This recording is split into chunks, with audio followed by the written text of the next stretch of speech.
আচ্ছা, ইংরেজিতে father and mother এই দুটি শব্দকে আমরা একসাথে কি বলতে পারি, অথবা ব্রাদার অ্যান্ড সিস্টারকে একসাথে কি বলতে পারি? কি বলতে পারি? আঙ্কেল অ্যান্ড আন্টকে একসাথে, নেপিউ অ্যান্ড নিসকে একসাথে আমরা কি বলতে পারি? গ্র্যান্ডফাদার অ্যান্ড গ্র্যান্ডমাদার দুটি শব্দকে আমরা এক শব্দে কি বলতে পারি, অথবা ব্রাদার অ্যান্ড সিস্টারকে আমরা এক শব্দে কি বলতে পারি? আজকের এই ছোট্ট লেসনটিতে আমরা সেটি শিখবো। শিক্ষার্থী বন্ধুরা, আমরা যেটি বলছিলাম যে ইংরেজিতে একটি কথা আছে যেটিকে বলা হয় নিউট্রাল টার্ম, জেন্ডারের নিউট্রাল টার্ম, অর্থাৎ ফাদার এবং মাদার এই দুটোকে আমরা কি বলতে পারি? আমরা নিউট্রাল টার্ম হিসেবে আমরা বলতে পারি প্যারেন্ট। প্যারেন্ট মানে বাবা, প্যারেন্ট মানে মা। আর যদি দুটোকে বাবা মা একসাথে বলি তাহলে হয়ে যাবে parents. Husband neutral form, wife neutral form আমরা বলতে পারি স্পাউস। আর যদি দুটোকে একসাথে আমরা প্রকাশ করি gender neutral term common word হিসেবে তাহলে হয়ে যাবে স্পাউসেস। সান, ডটার এদের নিউট্রাল টার্ম আমরা লিখতে পারি চাইল্ড। আর যদি দুটোকে একসাথে আমরা প্রকাশ করতে চাই then we can write children. Brother or sister এই দুটো ওয়ার্ডের জেন্ডার নিউট্রাল টার্ম আমরা কি লিখব? আমরা লিখব সিবলিং। যদি দুটোকে একসাথে আমরা বোঝাতে চাই then will write siblings. Nephew and niece এই দুটি ওয়ার্ডের আলাদা করে জেন্ডার নিউট্রাল টার্ম হলো নেভলিং। আর যদি দুটোকে একসাথে আমরা বোঝাতে চাই then it is niblings. Aunt and uncle এদের জেন্ডার নিউট্রাল টার্ম হলো ফেবলিং।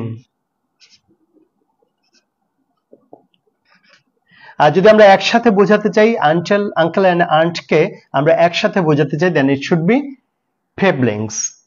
গ্র্যান্ডফাদার অর গ্র্যান্ডমাদার যদি আমরা এদের জেন্ডার নিউট্রাল টার্ম লিখি তাহলে হয়ে যাবে গ্র্যান্ড প্যারেন্ট। আর যদি দুটোকে একসাথে বোঝাতে চাই গ্র্যান্ড প্যারেন্টস। অর্থাৎ যখন আমরা শুধু ফাদার বলবো then it is parent, mother বলবো প্যারেন্ট। যখন ফাদার মাদার একসাথে বলবো প্যারেন্টস। হাজব্যান্ড ওয়াইফ একসাথে যখন আমরা বলবো নিউট্রাল টার্ম হবে স্পাউসেস।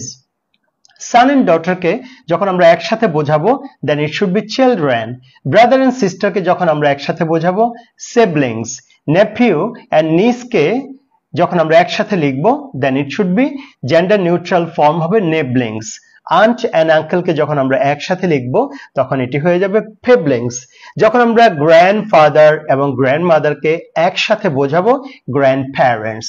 তাহলে father and mother parents, husband and wife spouses, son and daughter children, brother and sister siblings, nephew and niece neighborlings, aunt and uncle siblings, grandfather and grandmother together grandparents. আশা করি লেসনটি সবার কাছে clear হয়েছে। আজকে জানলাম যে gender neutral ফর্মটা আসলে কি।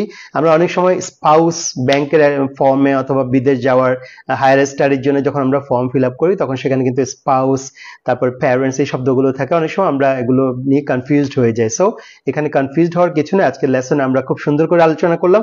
একটি শব্দ নিয়ে আমি একটু যাওয়ার আগে কথা বলবো, সেটি হলো আন্ট নাকি আন্টি, কোনটি সঠিক?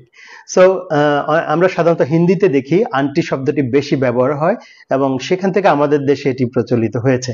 সো আন্টি শব্দটি আসলে ইটস অ্যান ইংলিশ ওয়ার্ড, তবে জেনারেল এটার ফর্মাল ওয়ার্ড হচ্ছে আন্ট, মানে চাচি, ফুফু, খালা, মামি, দে আর আওয়ার আন্টস।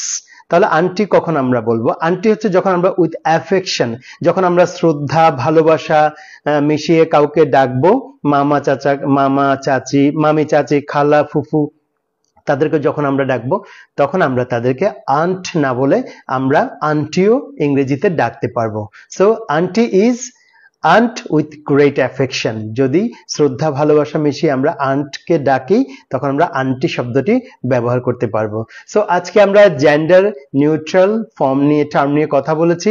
আই হোপ এই লেসনটি তোমাদের অনেক কাজে লাগবে। So if you think this lesson is very effective, please share this live class, and also please press the like button.